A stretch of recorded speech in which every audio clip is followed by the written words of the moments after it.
Next on our list, we have a panel discussion.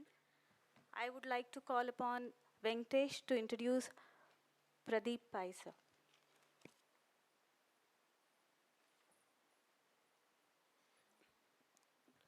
Thank you everyone. Good afternoon. It's time to introduce Mr. Pradeep Pai. Mr. Pradeep Pai is currently the Director of Administration is an international school in Bangalore. He has been in the field of education management through an entrepreneurial role as well as a contributor in the Education Institute. Working with BIF at cluster level and then at the governing council level, he finds the plenty of avenues to help apartment dwellers through knowledge dissemination. He believes that BIF's work will result in a sustainable and happier in Bangalore. Thank you.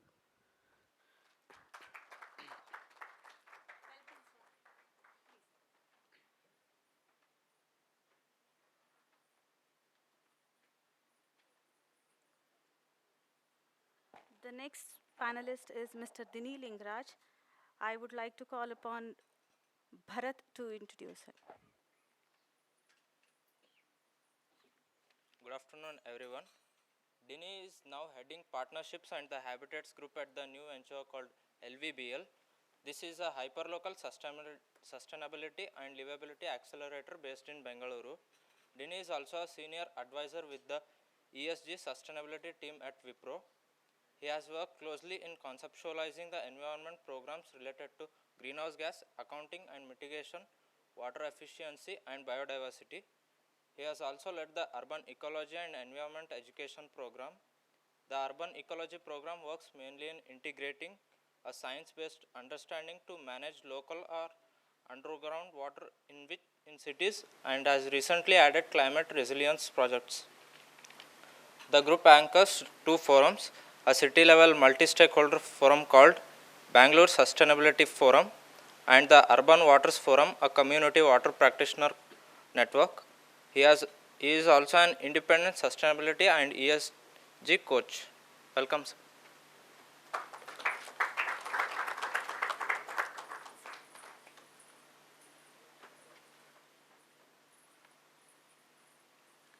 I would like to call upon Ms. Neha Nagraj to have a seat, please. Mr. Vikas Brahmavar.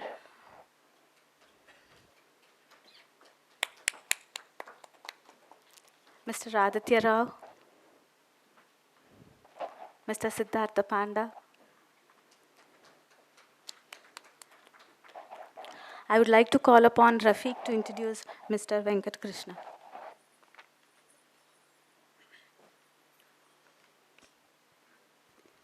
Good afternoon, everyone. Mr. Venkat Krishna is the sole proprietor of eSafe Promoters, founded in the year 2014. The organization was founded with a vision to protect and enhance the environment we live in. They deal with various wet waste management products, energy solutions, and organic products. They have been working closely with Pelican Biotech and Chemical Labs Private Limited to provide wet waste management solutions ranging from composting solutions and biogas solutions for various bulk waste generating complexes. They also offer unique concentrated solar thermal solutions using parabolic throw collector technology for various applications, ranging from high temperature hot water to hot air dryers and solar steam generators. They offer unique solutions for wet waste management for customers ranging from individual households to communities, corporates, residential educational institutes, hotels and the industrial structures. Thank you. Welcome, sir.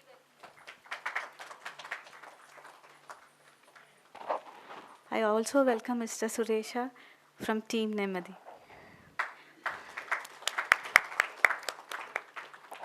Mr. Uday Sima Prakash will be the moderator for the panel discussion. Good afternoon. I'm trying to keep all of you awake after a hearty lunch. So please let me know if this is not going the way that you would like it to go. I'll try and ask a little more tougher questions.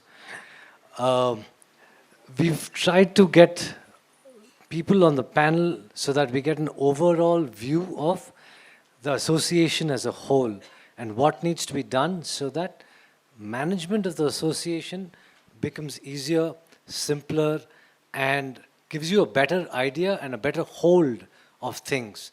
It's a thankless job. I know all of us are volunteering our time, but the amount of questions that get asked when you're a member of the management committee is innumerable because they feel that you are taking a decision.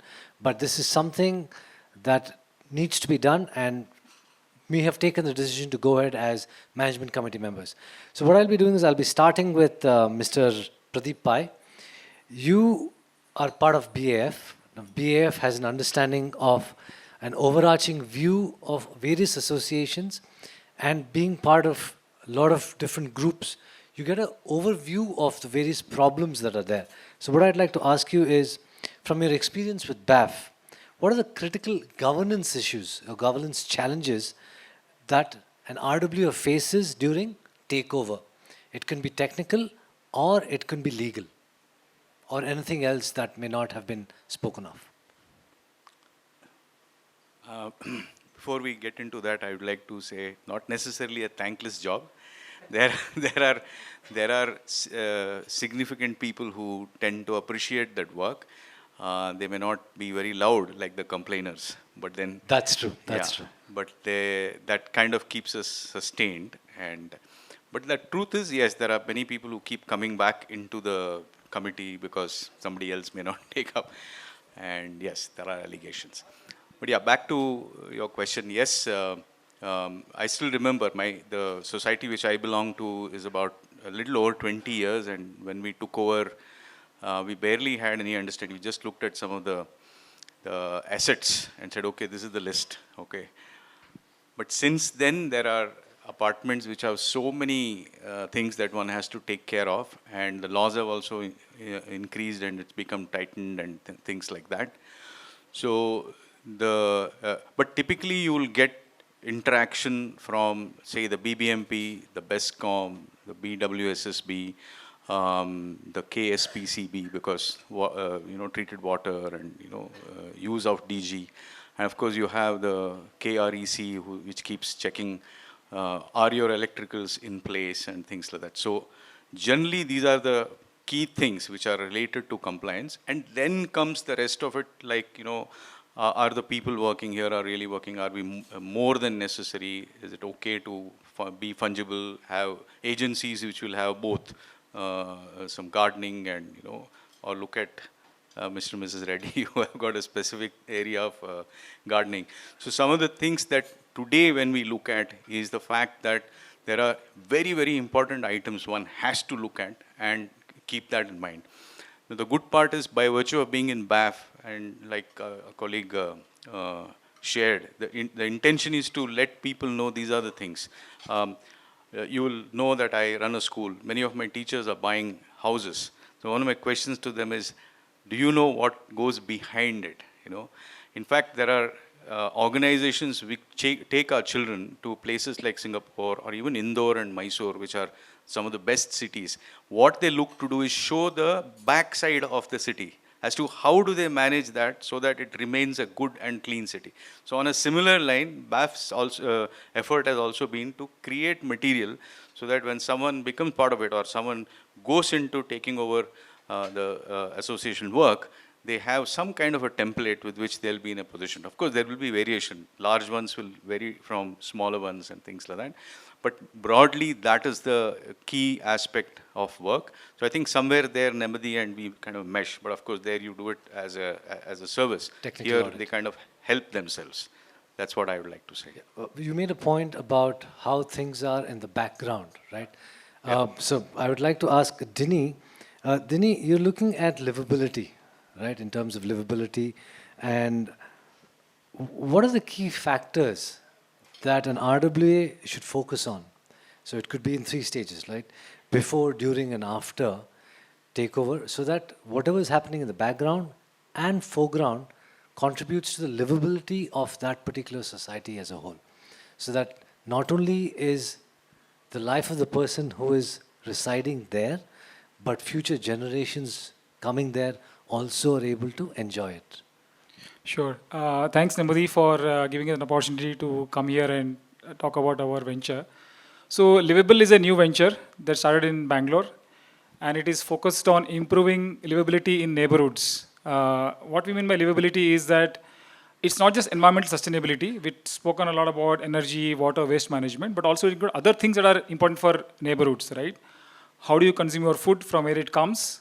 What is about your health, preventive health care? Look at how you travel, commute to work, right? How do you look at learning for residents and for children who are part of your neighborhoods? What kind of avenues you can provide for senior citizens and for children, right? The entire thing constitutes livability and improves livability, right? And what's happening in this space is that there are a lot of interesting ventures companies out there, right? For example, in the case of water, we heard very pioneering companies here called Boson and Green TVT. But there are also many other companies out there who do a lot of interesting bunch of things in this whole space. The issue is that not many of these things get noticed and are not implemented at the neighborhood level, right? For example, let's take the case of water management, right? If you look at the full life cycle of water management for a community, you need to look at from the construction phase, when the builder is constructing a building, he needs to look at what is the kind of water he's using, right?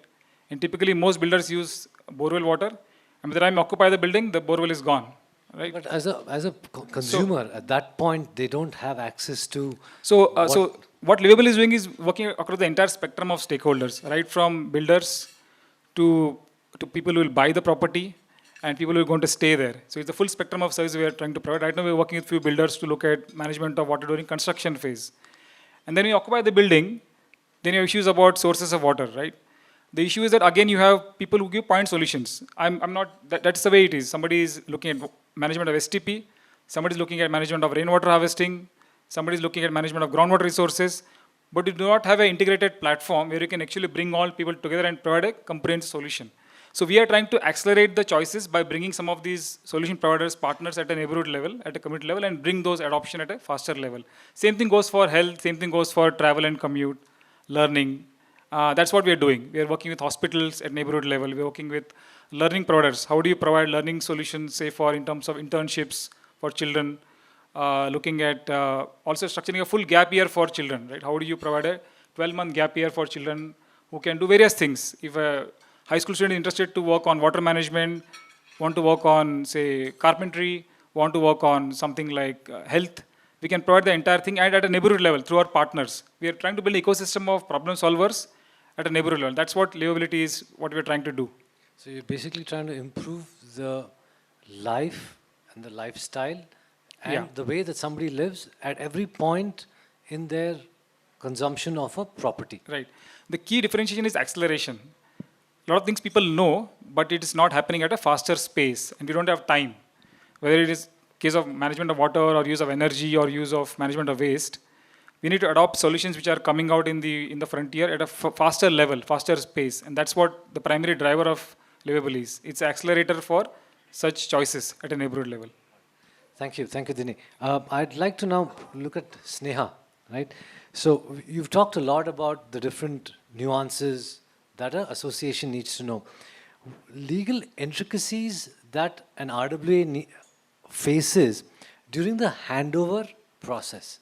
What is it that they need to be aware of? Because we are not only talking about they becoming a de facto owner of the project, but we have things like livability. We also need to look at the life of the whole project. So what are the things that you've seen that people need to be aware of so that they don't fall in the same trap? Before I come to legal intricacies, I think I'm just going to catch up on what Pradeep and Dini just said, right? The reason we land up in legal trouble is because we have not done the background work. When you buy your apartment, you've not conducted due diligence. You've relied on banks who are giving you loans to do your due diligence. And banks, they're not interested in your flat, but they're interested in the money that you're going to pay. So as much as, because banks anyway have the first charge, even if there's a legal trouble, banks will figure out how to maneuver that. But you as a flat owner, it's not easy for you to maneuver the legal problems that you'll face. So I think there should be a lot of background work that you need to do. And what we need to understand is we have moved from independent houses to community living. We can't think about my flat. The minute you try to buy a flat with a mindset that I'm only, worried about this flat, you are going to be in problems. And so when I've dealt with so many apartment associations, this is an issue that I have looked at. The people honestly have not bothered about a lot of things, but they've come to realize the issues much later. So we've seen that a lot of people come to us and say, I have a 400 flat apartment complex. Is it okay if one of us gets a due diligence done and then everybody uses the same documents? So that is we've had people who come to us and say that. So we say, please don't ask us and don't penny pinch on things. You need to get your own work done.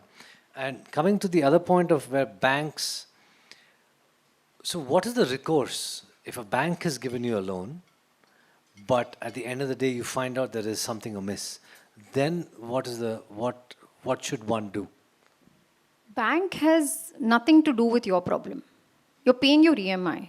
What does the bank care about? Unless you decide not to pay your EMI and say, take my flat, go sell it to whoever you want. Right? So there is no correlation to bank and your house. Okay, so people should be aware of that. Whether a bank does their due diligence or not has got no consequence to your project and your property. Could we hang on till the end, if you don't mind? Thank you. Yeah. Anything else? In terms of the handover process, I think when I did gave my talk in the beginning, I did take you through a couple of steps that you need to bear in mind when it comes to handover. You can't look in handover as, give me everything tomorrow, sign it off and go. No. There are various things. I'll quickly just brush upon what I said. Are you a valid association is the first thing you see. If you're a valid association, the second thing you do is you constitute your managing committee or your executive committee. The next thing you do is, please ask the builder to step out. Sorry, the questions come to mind, so I'm going to just go. Management committee. We've had cases where people have come to us and said, the management committee was constituted by the builder for their own benefit, right? And then these guys have found a loophole or have tried to get a loophole. So what does one do in such a situation? Very honestly, with so many legislations today and so many things that are happening in this segment, I'm not soliciting, but I really think everybody needs a lawyer. You need to go understand. Unless you have understood it yourself by reading, very well. But if there is lack of understanding due to time or any other reason, you should take legal help. Legal should not be perceived as a problem because lawyers don't just go to court. We also try to help you at a base level to try to prevent you from going to court. And that's why you need a lawyer. Thank you. Thank you, Sneha.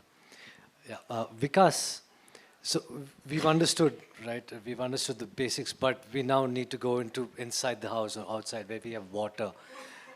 In terms of water, you've spoken a lot about conservation. You've talked about various locations have different water qualities. I'll call it qualities, the different parameters that a water has.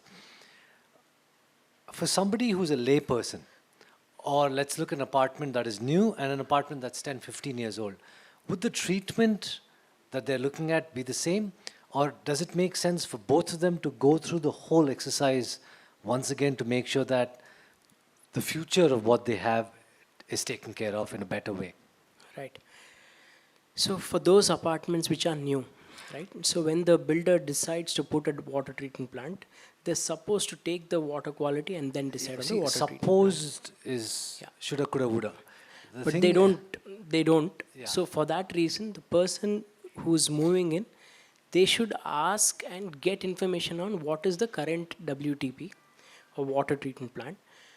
Now, if that is not up to the mark, or meaning it is just a standard system, they'll have to find a way on what needs to be treated. They don't have to forcefully put a water treatment plant for the sake of the builder putting. So, do you think that builders are open to such a conversation? So, builders during handover, they are supposed to hand over WTP. They are supposed to hand over STP, all these. So, they will be open only at that point of time. If you're not able to ask the right question and get the information, then that is gone. Until you find a problem, then you won't notice. So, to answer your question, they should ask during handover, what is the WTP, what is the dimension, what is the system which is put, what is the problem it is trying to address. So that information, as a home buyer, they should get it from the builder. But is the information when that comes to a lay person, is that something that they can understand, or do you think that it makes sense for them to engage with a professional? And So for any activity, see, all of us are laymen for different products. I'm a layman for legal. So each one is a layman for different. So it makes sense for anyone to engage professional for any technical activity which is outside their scope. So absolutely, any professional should be contacted and validated before they move in. perfect. Thank you. Yeah, thank you. So Aditya, now we again inside, but then you go into sewage. So we've had a lot of things you spoke about. You briefly alluded to it that people flush a lot of stuff. People clean they use Harpic to clean. So what are some of the things that somebody needs to be aware of? Basic tips, so that a management committee can educate the residents so that it performs better at the end of the day. One would have to understand, as to what can the sewage treatment plant treat and what it is designed to treat. No, again, I'm going to go back to what Vikas was Vikas saying, said. right? It's everybody is a lay person in some sense or the other. So if you were to tell them it is a biochemical reaction, people don't really care that it's a biochemical reaction, right? So how does one address this? What should one be aware of? Because we've talked about it. If somebody pours paint down the trap, then it has a consequence. So if you could just... So the first and foremost thing that we do at Green TVT is that we publish 2 sets of advisories to every customer that we acquire. One is the do's and don'ts for the community at large with regards to your STP. 2 is what are the things that you need to do when using the treated water. Things as simple as if you're going out of your house on a vacation for more than 2 days, switch off that angle cock, flush your toilet so that the cistern is empty. Because when the cistern is there with idle water, it is going to rot, it is going to smell, and when you come back and flush it, there'll be pandemonium that happens. One, anything that is not biodegradable, including cooked or uncooked raw food, should not be flushed down the toilets.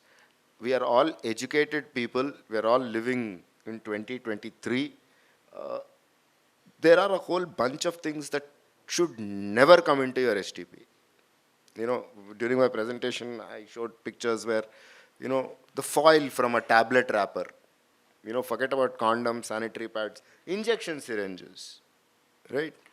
And then there are repercussions for everything. Like, 150, 200 KL STP, if continuously for 20 minutes we get an inflow of paint, it takes me 7-8 days to recover from that shock. Or it takes my team 7-8 days to recover from that shock. That is for one such incident, right? Now, if every day someone is flushing it down, I'm constantly, trying to recover, and over a period of time, you go to a point of no return.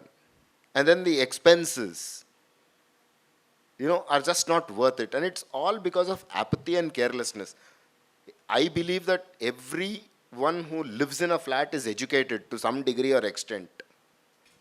So is it carelessness, or is it human psychology, or Basically, apathy? Apathy. I think people just don't Apathy. care.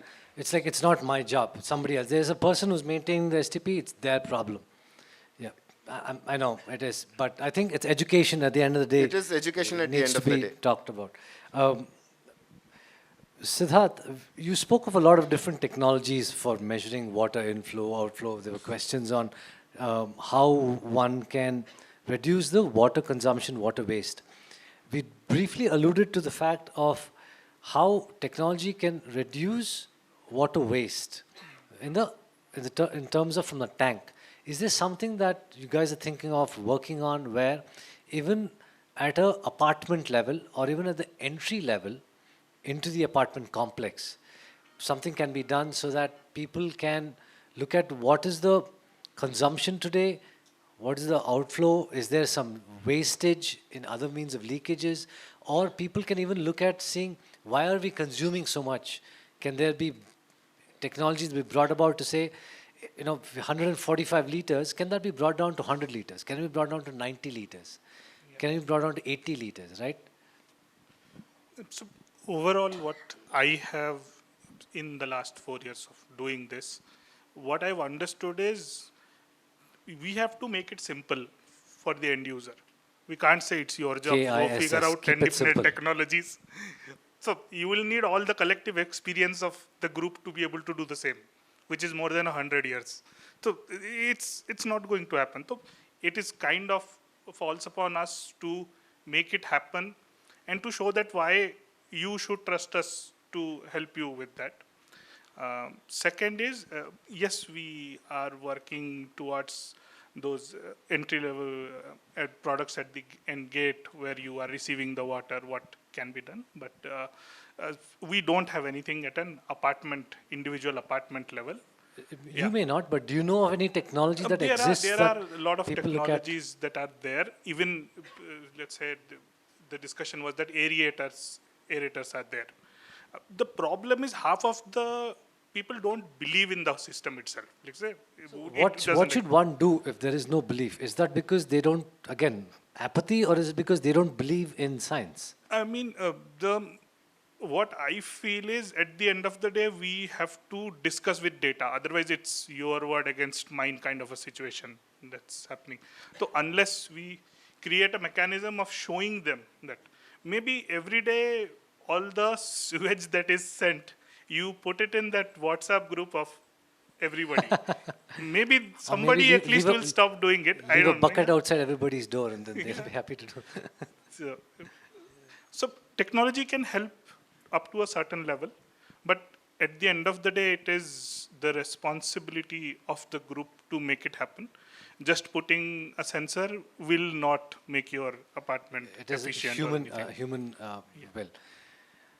Thank you. Mr. Venkat, we've seen that we've come to waste now when we've had STP, WTP and waste. So what is the way, what are the rules, because it's very confusing. BBMP keeps coming out with this rule, that rule, wet waste, segregation, dry waste, no segregation. You can do it, you can compost, you cannot compost. It's absolutely mind-boggling. So what is it that one needs to do to be aware of what's happening? Obviously, BAF has got a lot of information that gets sent out. But for professionals like yourself, how can you help an association so that whatever is generated can not only be reused, but potentially also, like what Vikas does, can earn them some revenue? Yeah, the rules and the basics is the segregation. Okay, wet and dry has to be separated. And also Vikas has made one point very clear that, this is not a commercial activity for any association. It's more or less meeting the compliances and again, looking forward to the next generation which is going to come. Okay, all of us are blessed that, we got a beautiful world. But the future, we need to give it back to them in the same way. So there are only two ways of managing it, the waste for the bulk generators. One is with air, using that is aerobic composting or biogas. And of course, we are working on new technologies also. But if you look at, there is a difference between before COVID and post-COVID. Okay. So there are a lot of changes happening. What we were doing before and what we are doing now is a totally difference. What changes? Like, any of this method, what we were converting was the pile of waste, we were trying to convert it into a pile of compost and with no way forward. For any community, that was a pain point which was, discouraging them into getting into that activity. Now we have a solution where it will be circular, We not only help them to manage it very effectively and also we'll take them forward to forward linkage also. There is no pain point in that. That's what it is. In our presentation, it will be made more clear. Perfect. I guess then you'll be addressing more in your presentation. Yeah. So now, Mr. Suresha, I think what Nemadi does is basically takes care of an audit of the overall overarching requirements. So from all the 35, 40 odd associations that we've audited, if you can just give us basic things of what association management committee members, residents, even other professionals, should be cognizant of, so that livability and everything else improves on a whole. After him, I'll throw open questions to the floor. Yes, Mr. Suresh. Yeah, when we were into construction quality management for a very long time, then we started getting queries, like first how we started about 9 years back. One of my friend who had done one of a project, he asked, we are in an MC of a particular apartment association, and the builder says you sign and take over. We don't know what he has done or what he has not done. So can you just help us? That's how this process started. So we are we go into each and every point and then check and then let the MC know what they got, what they are not got. So we are like something like a general physicians. So once something is thrown up, all this was being passed on without being checked. See, like we even check when we buy a vegetable. But while you're taking care of such a huge property, they were not being checked. Whatever the builder said was the truth. So when we started checking, so many things threw up. So there, whatever specialities that come out, we pass it on to the specialists. Like if there is anything in STP, then we pass it on to them, or in water treatment, or even many times we keep getting, when we say we check, they say do the document checking. Then we have to tell them that, sorry, we are technical consultancy firm. There are ecosystem partners who do that. So like that, this has become an integral part, and we have evolved a very comprehensive scope after learning from every project we do, what is in the best interest of the association, what all to be checked, and then we give a detailed report which helps them to take over without much any problems when they start operating the facilities later.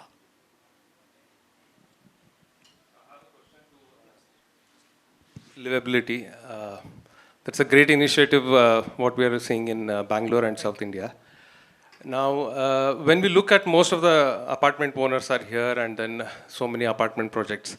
So rapid urbanization is one major concern.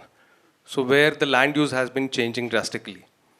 And with that, if you have a vacant land of 10 acres, 15 acres, I want to do an apartment project there.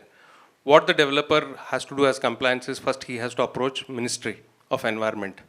And then he has to submit a report there, basis which the NOC is going to be granted for that developer to go ahead. And he'll, along with that NOC, he'll go for plan sanction with BBMP. Now, that is a submission which is made to the ministry, which has something called as terms of reference, TORs, which has the entire declaration of what is your total number of units, what is the population, what is your primary source of water, what is the domestic source of water supply you are going to get from where. And if you open, every apartment will have a CIA number, which is environment clearance number. If you just Google that, it will take you to the ministry and it will take you to the repository where actually you can see all these documents. So it shows that primary source of water is BWSSB. The water table is given. The total calculation is about 525 KLD per day, okay, for an apartment of 1,000 units. And you have to get all your source of water from BWSSB.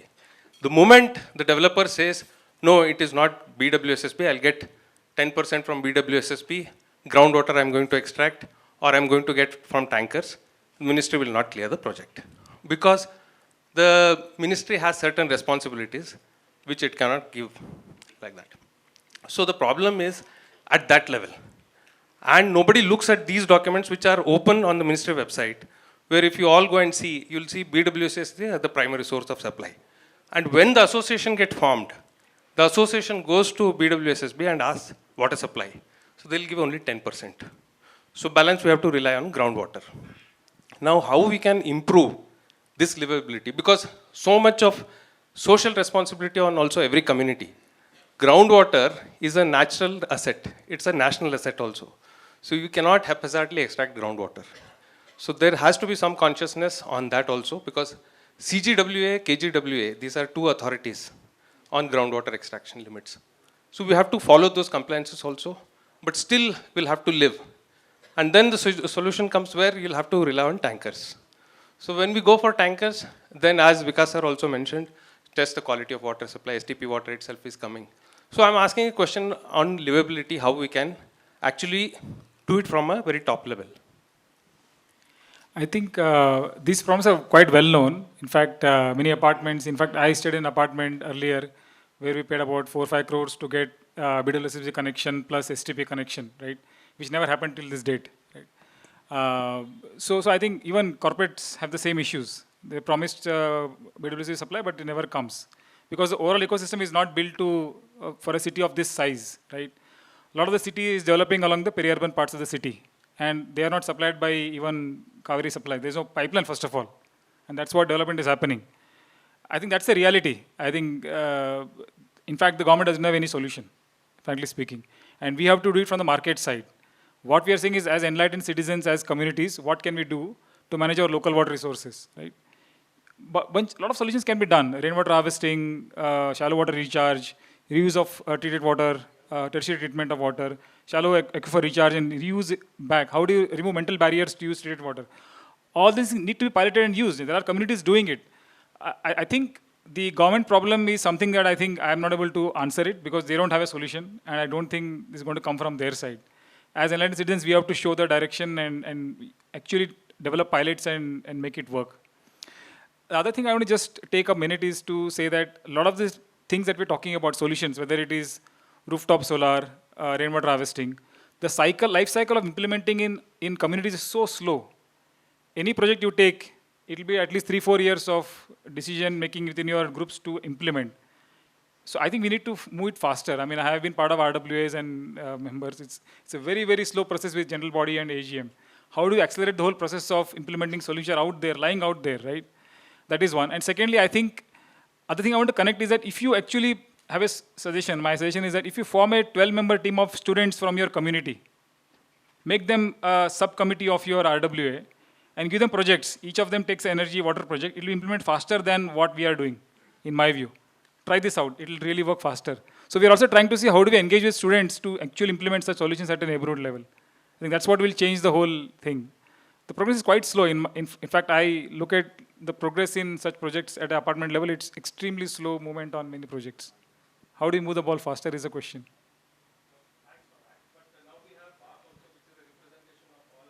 Yeah.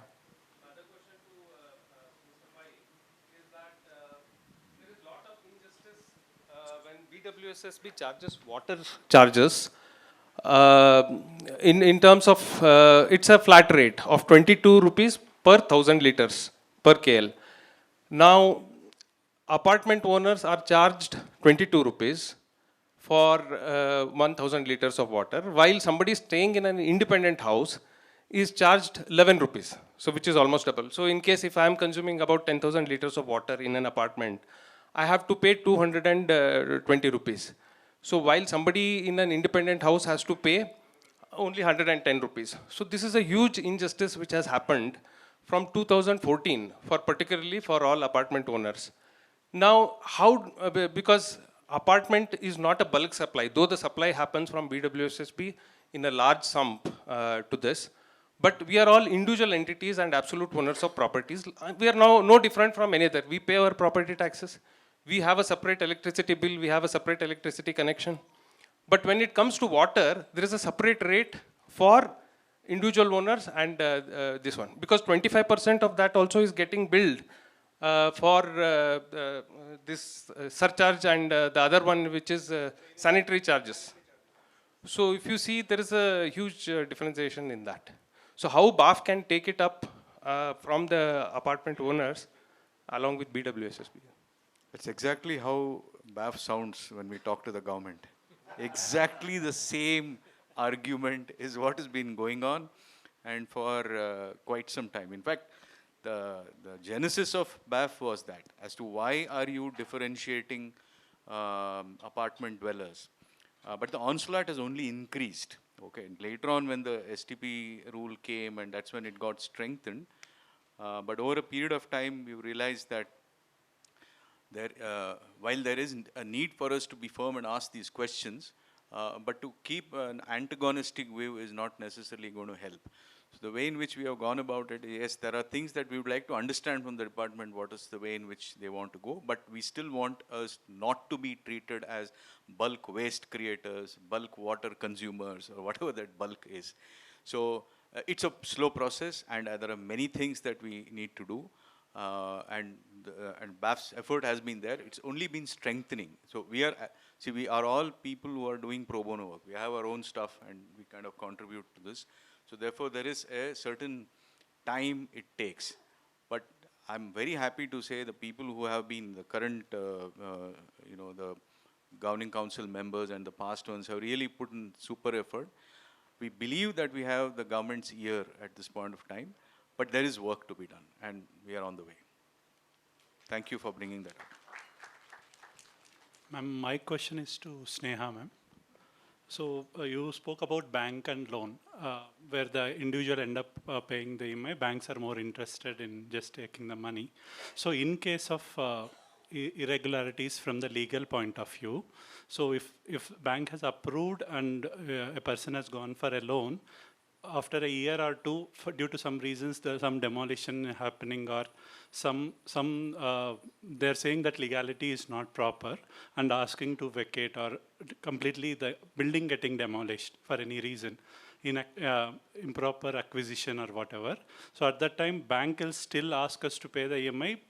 Buyer will lose both the asset as well as still he end up paying the loan. Is that understanding correct?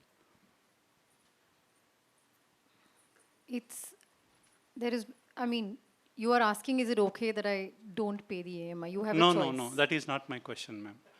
I'm not saying that. No, you have an option to not pay the EMI if you don't want to.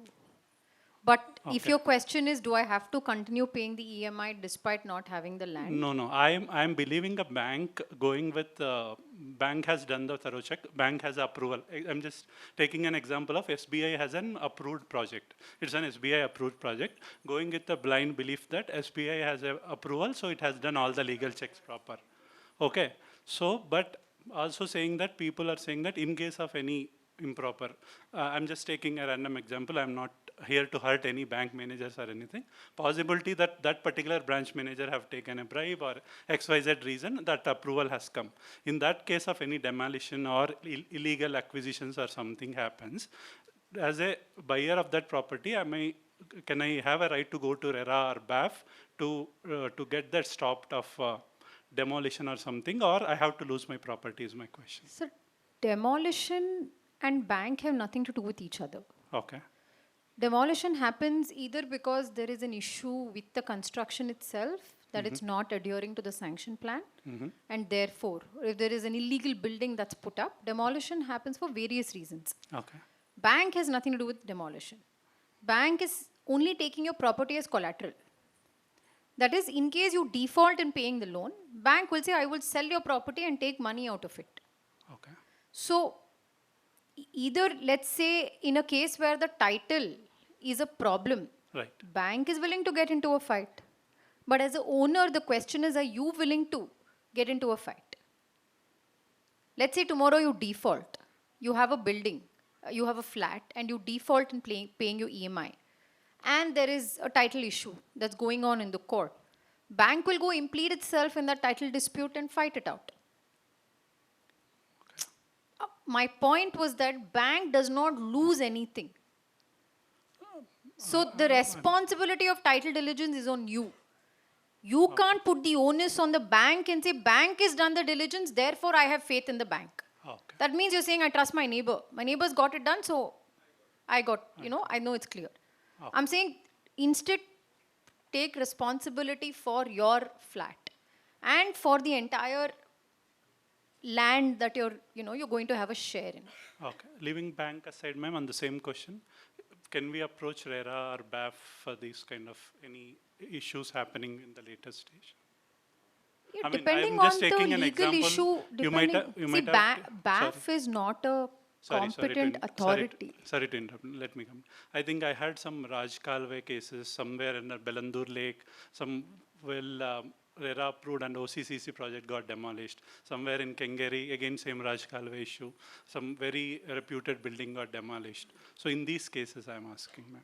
you can go to court. Of course, there is legal recourse. But if your property is built on Raj Kaluwe, then that means there is not been diligence done by you, right? Because had you done the diligence, then you would have known about the Raj Kaluwe, and the opinion would have said, don't buy the land, or the land is not marketable or saleable, or whatever it is.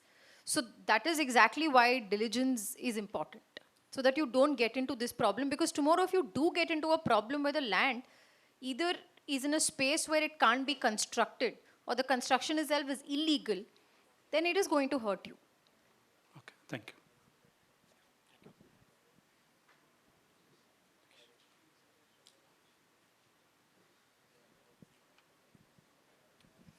Good afternoon.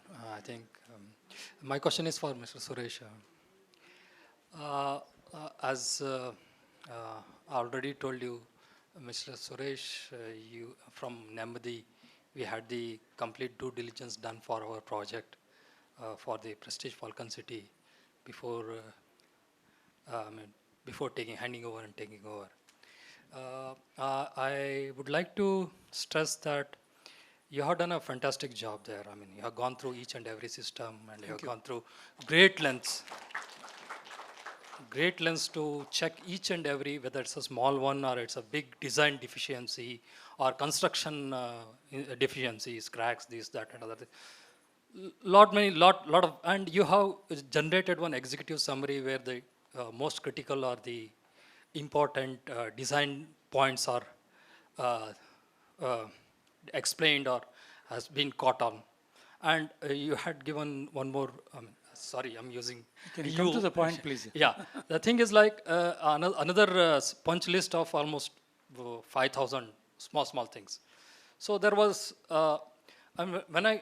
this was done during the EC one, prior to my joining as a EC member. I have, now the question is, okay, fine, the report is there, lot of information is there, and the data has, we tried from as EZ members to go through all this.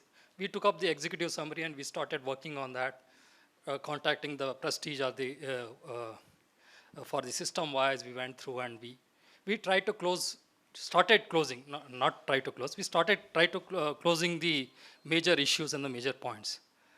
Now, I'm facing a small issue in the sense, there is no closing group. I mean, I cannot come back to it because you have already given me the report. Your job is done. Now, whenever I have some issues or the doubts, because I was not involved during that period, and unfortunately, I cannot go back to the person who was along with you from EC to when they went through along with you during the due diligence. Can you specify the problem, please? Yeah, I'm coming to that. Just background is required. I'm a bit slow. Please bear with me for 2 more minutes. So now coming to this, we would like your help to close the loop. Whenever we have some issues on any of the major design issues, which we don't understand, like as you said, everybody is expert in their own field. I'm not an expert in all the fields. So we would like your help in trying to close these points. This is a specific request, what you're telling. I think we can take it offline. Yeah. So, but one more advice I would like to give. Yeah. See, we pride ourselves being a part of a huge project, which you call a city. Okay. And when such a big project is handled, so you appoint somebody to give a report. To digest that report, you have to have your own system. So 1 or 2 EC members cannot handle it. Like other day, they said, you have to form, I think Sneha suggested, but I have smaller groups, or I think Dini. Smaller groups who specifically focus on certain issues and then solve it. It is like taking the whole chunk by 1 or 2 members will not take you anywhere. I understand. That's where the whole thing is getting stuck. Yeah, it's the elephant in the room. Yeah. Now, what we have done, made the subcommittees, different verticals for MEP, civil, and yeah, let them come back. Yeah. But the question I always get is, how do I go through the whole report? No, sir. Yes. How do I eat an elephant? You will have to eat it bit by bit. No, that's what. We have started that. We have converted all those PDF files into Excel sheets, giving a different tag numbers and each and everything. We've done a hell lot of work on that, so that we can, track it. once close it. That's the way we are doing it. But still, there are some issues which we need your help. We will be definitely there. Please, please. Yes, yes. That's all. Thank you. Yeah. Cut it. Thank you. Yes.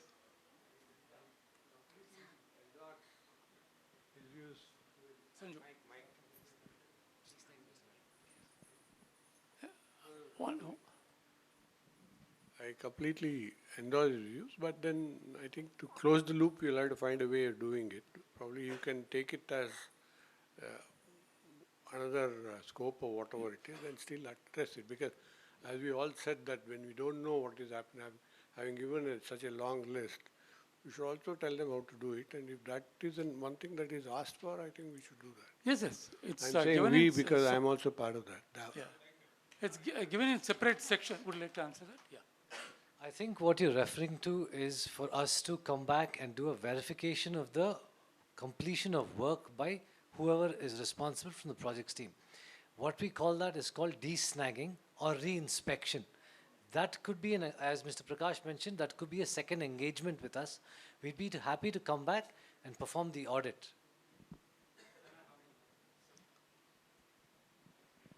I think we're going to have our presentation next, so we can address that then. Okay. Others can talk about it now. Thank you. We have a question. Good evening, madam. Sneha, madam. Madam, I want to know what is handing over, taking over. What I understand is, suppose when we purchase a flat from a builder, after payment of everything, he will say, your flat is ready, please come and take over. Then we say, we'll go there. What are the documents he shows, we sign it, and we verify the particular flat. It's 3 BHK, means all the dimensions, whatever specified in the specification or scope in the catalog, we read.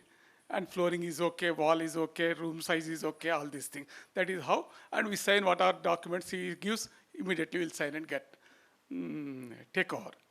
That's what I understood. When it comes to society, all common facilities, like roads and drains, water storage tanks, sewage treatment plant, water treatment plant, clubhouse, swimming pool, etc. Landscaping, land, total land, how much it is, all these things will come to a common facilities. That can be taken over by the, after formation of the society. How they have to, what time, within what period builder has to be handed over to the society. Is there any guidelines? And how to take over?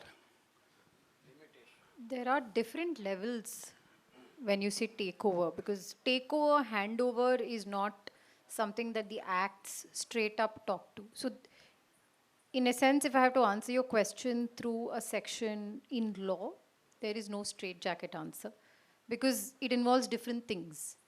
So very similar to how you said you've conducted an inspection for your house and you've done a takeover. Similarly, the elected committee ideally should do an inspection of all the common areas and say that, okay, we are okay with what you have done, or we have certain issues, just like how you would point out issues for your flat, right? Similarly, you can point out issues to the common area and tell the builder that this is not something that is acceptable to us. You got to make these changes because this is not in tandem to what you promised, right? So that is one issue that you're raising with the builder. Second issue, another thing is that handover or takeover also means that you start running your own association and you're not with the builder anymore. You can't, a lot of apartments, a lot of associations say that if I get everything, I will take over. Otherwise, let the builder continue running. That is not advisable because that day will never come when the builder will walk out. There are very few builders who say, now we are done, you take over. But there are a lot of builders who say they're okay to continue running maintenance. So, like I said, I've said this in my previous talks as well, that when you're taking over, it's important. If you have an association, please start running it. Because everything else saying, I want to look at my common areas, these are issues, all that can only be addressed when you are in charge. Yes. So, very few builders officially sign a handover agreement. There are, I wouldn't deny, there are some builders who cleanly give out everything. They answer every query. They have signed handover agreements. Some builders don't. But just because they don't sign a handover agreement doesn't mean the takeover or the handover has not happened. It could happen in phases. It could happen in one shot. So it really depends on where you stand and where the builder stands with the property. So there is no straightforward answer, but one essential factor in a handover is please start running your own association. Yeah, we are running the association, but builder is not responding our queries. In that situation, how to go about it? Sir, if you ask a lawyer that question, I will tell you take him to court. But, well, you have to try. And then when there is no response, like I said, my answer will be to. Okay, thank you.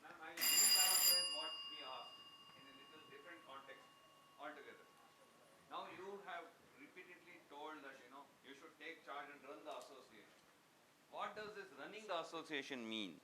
Number one, as I understand, running the association means I register it. Number two, I take stock of property. Number three, I take stock of maintenance and operational aspects, whether diesel is there or etc. etc. Now, the very first step only we are stumbling. I pointed out to you also that today no registration of an apartment association can be done under KOA, which you have repeatedly said so, that is the only act, or the other act is the Karnataka Cooperative Societies Act, which has very different legal implications when it comes to common areas and common properties. Now, all house owners getting them together to agree to it is next to impossible. So now we are in a catch-20 situation that I don't take a step forward, you don't take a step backwards. So then what happens? How do I run the association? I cannot even open a bank account today because the association cannot be registered. Now how do I collect maintenance? Sir, this notification that you're talking about is something that I've not seen, but I've heard that such a notification has been given to sub-registrars. Now, very honestly, if I was one of the MC members, I would decide to challenge this notification because government can't do that. On one hand, you can't frame a legislation. On the other hand, you can't give a notification saying don't register.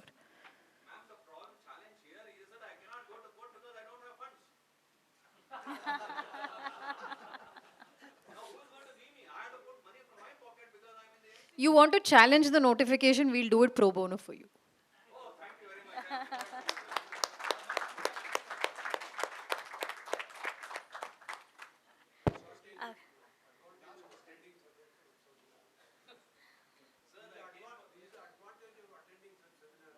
Advantage of attending this kind of a seminar.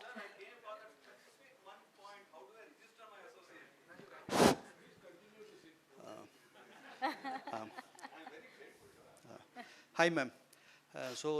This is with link to the same point. So you talk about the takeover from the builders, okay? And we are not new guys. So we don't have that case at all, okay? So this takeover is for fresh apartments. So this point will not come to us at all, okay? So the point what I want is, in case of change of the committees, takeover. So no, is there a template? So because we find that most of the cases we don't have the title deeds, we don't have the documents. Okay, so and we don't have a smooth transition. So you have to concentrate on this point rather than on a takeover for new apartments.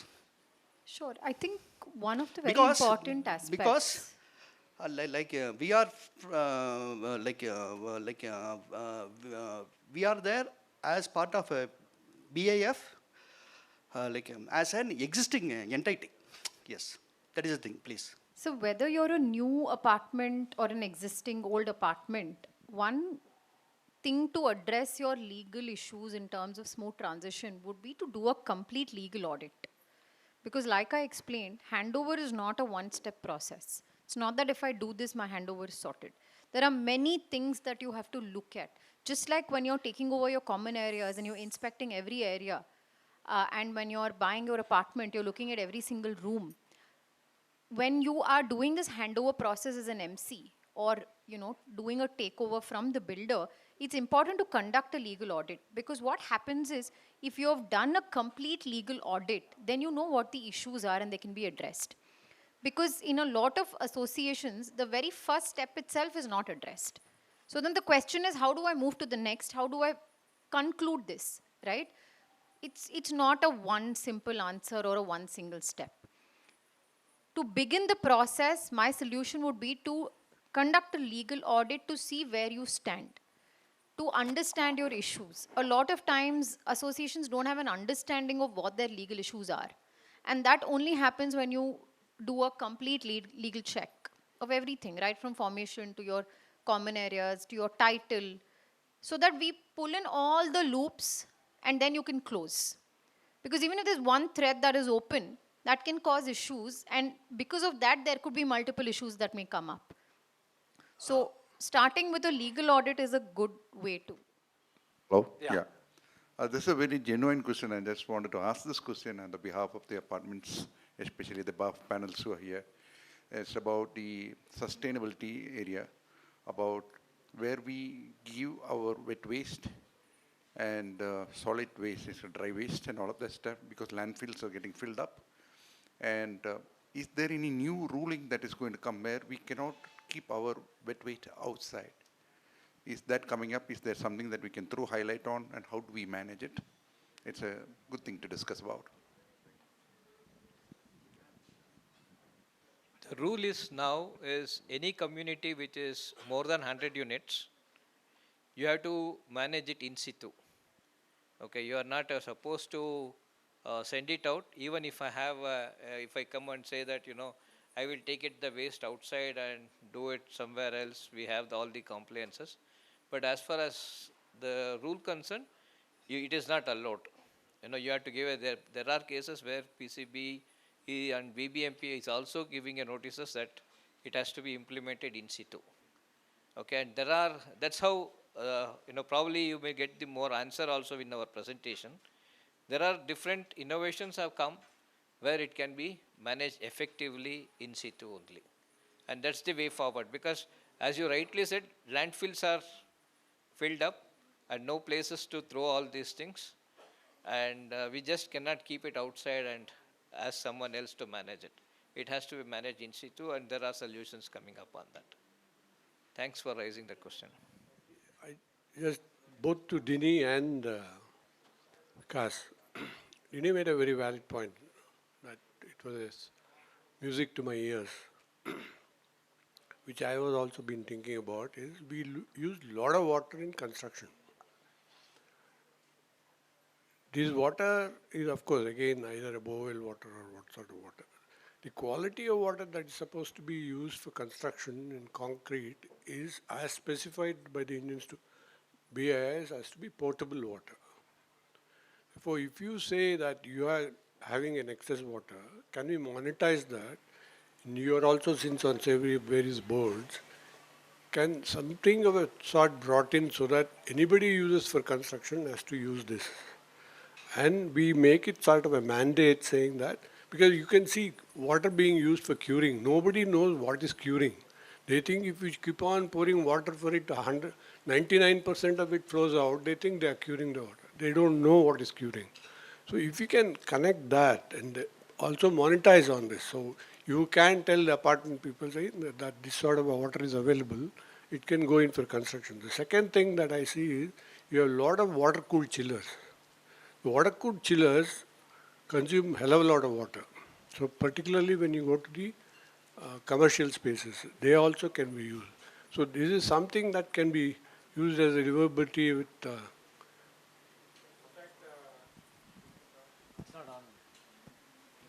In fact, during the break, I was speaking to Vikas on the same topic, that why can't this STP water be used for construction? I think there are some use cases already in Bangalore, not at apartment scale, but apartments are sending water to the metro. BMRCL is using treated water for construction of the this Banagatta Road to Nagwara line. They're using it already. But I think it's possible because as long as it meets the this BS, I think IS 456 standard, it should be able to meet. And I think STP water can meet. It's not that it cannot meet. If you run a good STP, it can meet the standard. And with some additional treatment, not the 11 stage purification, but at least maybe 2-3 stages if you add, it will meet the required parameters to be used for construction. We're working with a couple of builders already. We're talking to them. Concrete is not protesting. The people are protesting. It's a problem. So, I have been from 2016 to get this as a policy, right? From Niti Aayog, they have been struggling to get the use of STP treated water for construction as a policy. Okay. Now, what has happened is in Bangalore, anything we do in terms of policy, either BWSSB or KSPCB has to do something on policy. They need institutional sanctions, meaning IISc or IIT Bombay or IIT Chennai has to give them a report saying that this water can be used. So this is what has happened from 2016. We had a discussion in the Ayog. They said all the states has to implement this, and it has come to Karnataka. 2018 onwards, they have been discussing in the KSPCB to use this for construction. So we did a survey in Durgam Cheruvu, Hyderabad, where the Durgam Cheruvu STP treated water was used for construction, and it was inspected by IISc, IIT Chennai, all of them. The stagnant water was an issue. For the hygiene of the labor, the stagnant water was the issue. So that needs to be addressed by consuming this water immediately. Okay.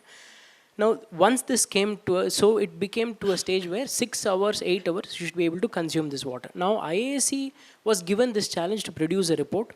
They produced a report saying that it cannot be used for construction for few reasons, because people, when they collect the STP treated water, they don't have avenues to store it. If it goes to a construction site, the tanker cannot go during the daytime. It has to go store in the night. So if they put it in the sump, next day it has smell coming out. People don't end up using it. So they will take it for the sake of taking and then use flushing water. So this storage problem is the issue in using it for construction water. Now coming to the cooling tower case. So now all the Brigade malls runs of our water for their cooling tower. Brigade Orion Mall here in Yeshwanthpur uses 130,000 liters for their cooling tower. Now, to bring this again as a policy, again this is from 2012 we have been trying to bring it as policy. Now there are various reasons, like say Orion Mall, there is a cooling tower, Nalco, all these people, large cooling tower guys are supplying chemicals on a continuous basis. It is a routine revenue for them. So whole India, wherever you see cooling tower, it is this chemical market which is currently playing the cooling tower market. So now these implementation, until it is in scale, government can't put a policy. When we go speak to the government, you're the only company saying put a policy for cooling tower, put a policy.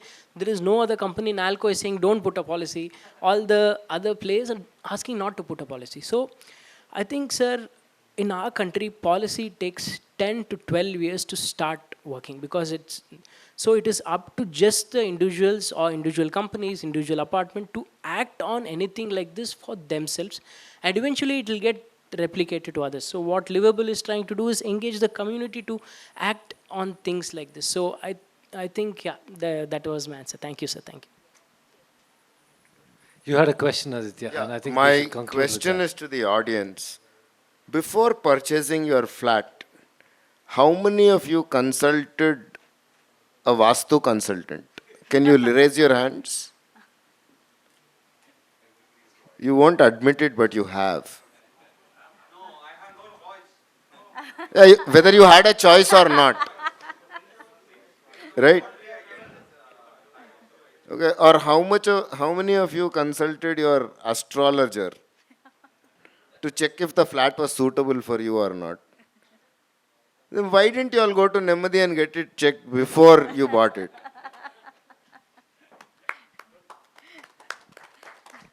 Thank you, Aditya.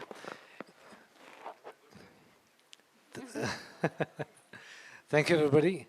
Yeah, thanks a lot. I think we'll continue the next one. So, Pradeep, one sec. I would like to call upon Dilip to hand over a sapling to Pradeep Pai.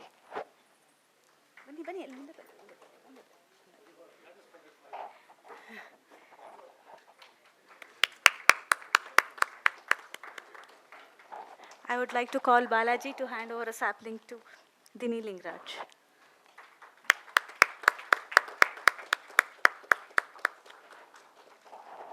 I would like to call Rachna to hand over a sapling to Venkatakrishna.